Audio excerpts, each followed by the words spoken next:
Hey, good afternoon everyone, it's TractorMan44 here. This afternoon we're going to fiddle around with a, I believe it's a Marvel Schebler carburetor off of an Allis Chalmers WD45. We're not going to do a total rebuild on the carburetor, simply because this is the first time I'm trying to get this thing fired up. I just brought it home, just a few days ago. And I've determined that the spark plugs are kind of black. They're not oily black, they're kind of carboned black, and there's no fuel moisture residue on the spark plugs as I'm cranking the engine over. So I've determined that I'm going to have to get into the carburetor and take a look-see. It's been setting a couple of years. The gentleman I bought it from said it's set for a year and a half or so. Well, year and a half to one is, 2 or 3 years to others. I mean, time just gets away from us, So it's going to pop this thing apart and see what we can see inside there. Hopefully we'll find a main jet or the main nozzle or something like that plugged up and not wanting to pass the fuel. So let's take a look-see. Hopefully I'm going to be able to get that separated without ruining that gasket. It's not a lot of fun having to make a replacement gasket. If not, I'm going to have to wait for delivery of one, or maybe I doubt that our local farm store will have one, but I'd have to go by there and see. Well, this is a real good sign here. Well, you can see this is completely plugged up here with rust and residue. That's a good sign. But what I can see up in here, it's a bunch of nasty stuff inside there. Look at that coming out. Now before, I had taken the plug, third time's the charm. I guess not. Oh, it's just rounded off a little bit. It is a 1/2 inch. I was right the second time. I'd taken a plug out before when I put gas in, and it looked like pretty clean gas coming out the drain, but that doesn't mean anything. I'm leaking a little bit of gas here. There's no fresh marks on the screws, so this thing's been a while since it's been apart. That's kind of good. Not real tight though. That's kind of strange. You can glean a lot of information from the previous owner just by having them answer just a couple of questions. You can verify those answers pretty quickly by taking a look at the things like the spark plugs, the condition of the wires, to see if the points and things like that had been disturbed very recently or whatever, so you can verify what it is that the people tell you.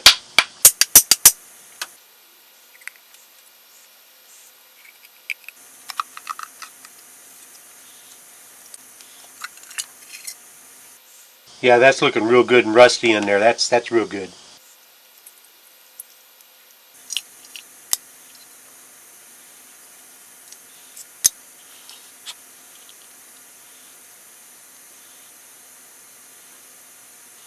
When you pull gaskets off like this right here, it's always a good idea to check the orientation whenever you pull it off and make sure that the gasket hadn't been installed upside down. Now this particular one I think will go either way, but a lot of times there'll be an orifice or a jet off-centered in the valve body, and if the gasket is put on upside down, the motor won't run right mid-range or low speed or whatever if that gasket is blocking that orifice. I've had that a number of times. But this here is okay. Then you want to make sure you remember which direction this funnel goes, or the venturi.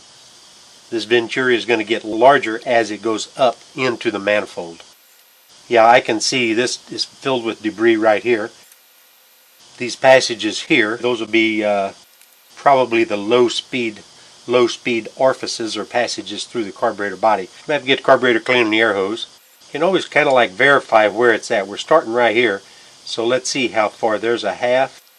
There's 1, 1.5. 1.5 turns off of the seat is where this was set.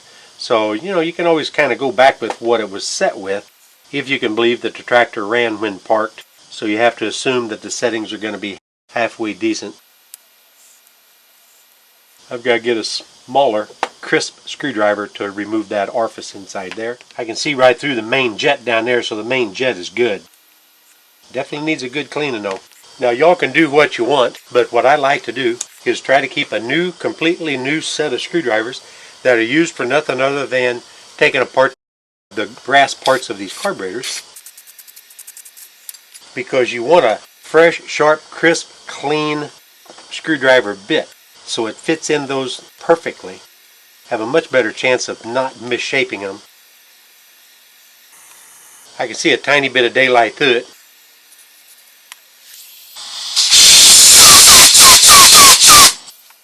I can see a lot more daylight through it now. When you shoot your carburetor cleaner in, you look for where it comes out in the passages. You can see it bubble out down in the middle. So you go ahead and blow your air through there, blow the air through that carburetor cleaner. Those passages are very important. This particular passage right here goes above the throttle plate. So in other words, whenever the throttle plate is completely closed at idle, it's still running off of the fuel that's passing through that and into the intake. And then as the throttle plate opens as you accelerate, it'll pass a little more fuel through the venturi before the main nozzle starts picking up with the vacuum and sucking it up through the main jet.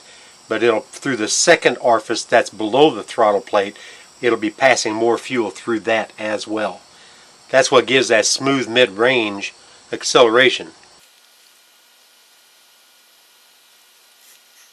Inspect these guys here to see if they're misshapen on that angle. Sometimes guys will screw them into the seat and they'll just bear down on them, and what that'll do, that'll actually misshape or gouge into that brass, and then you have a devil of a time getting the right adjustment on them, simply because more fuel will pass through, or more air in this particular case will pass through, because it's been boogered up because guys screwed it down and tightened it up entirely too tight. So what I'm going to do is just go right back down to where it was, 1.5 turns out, which is a good place to start anyway. Just feel where it just lightly comes in contact. Right there, it's contact right there. So I'm going to go 1/2, 1, and it was right about that angle there, so about a little bit less than 1.5 revolutions off the seat. Now let's take a look at this guy here. Should always wear eye protection, I tell you that. I'm not even going to bother taking that main out. This right here is where the problem is right there. Matter of fact, I ought to soak that a little. And again, you can verify that everything comes out of the passages like it's supposed to whenever you use the carburetor cleaner and air. You can see everywhere where it wants to come out. Now this would be a good candidate to boil out in the ultrasonic quartz washer. Use a little carburetor cleaner. I don't know if you guys can see that there, but that's some of the debris that came out. This would be a good candidate to boil out. But like I say, the exercise today is to get it up and running and assess the condition of the engine. And we'll worry about making everything perfect later.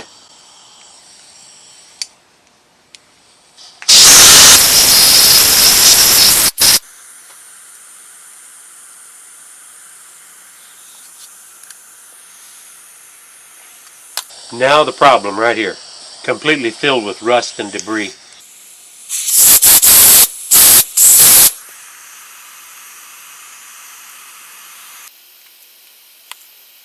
This is our adjustment, that's our needle, but we have to back this out of here. It's kind of a combination thing. There's your needle right here. Again, inspect it for the condition. If it feels rough, you can lightly sand it just a little bit. Very, very lightly with a real smooth 600 grit or something.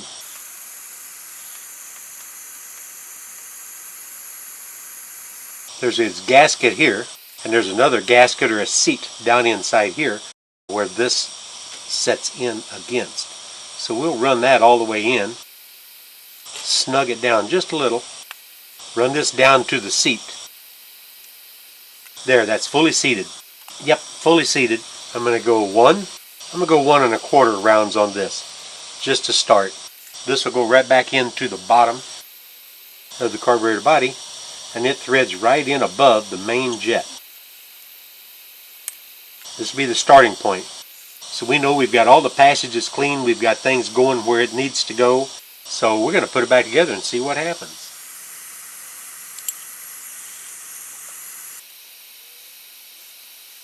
See a little bit of corrosion all over the floats here. I'm just going to very lightly sand these. You can shake it to see if there's any liquid inside. Sometimes they get a little bit of a pinhole and they'll get a little gasoline inside, and that gasoline will weight the floats down and it'll give way off as far as the float adjustment is concerned. So you've got to go about the business of either replacing the float assembly or figuring out how to safely solder it without overweighting it with the solder. That'll be on a different video because I've done that a number of times with pretty good luck. This is very, very thin brass. I'm just going to lightly clean this. If I had this in the ultrasonic parts washer, we could make this brass shine like it was brand spanking new.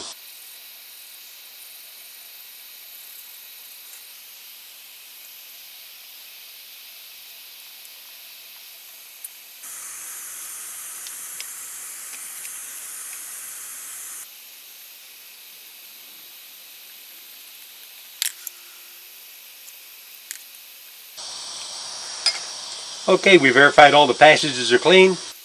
All we got to do is put it back on now and see if it'll pass a little fuel into the manifold. Now I probably really should have included this in on the first start video on the WD45, but because so much would have to be skipped, I decided to make a separate video on it. So you know what? This is TrackMan 44, and I am out of here, guys.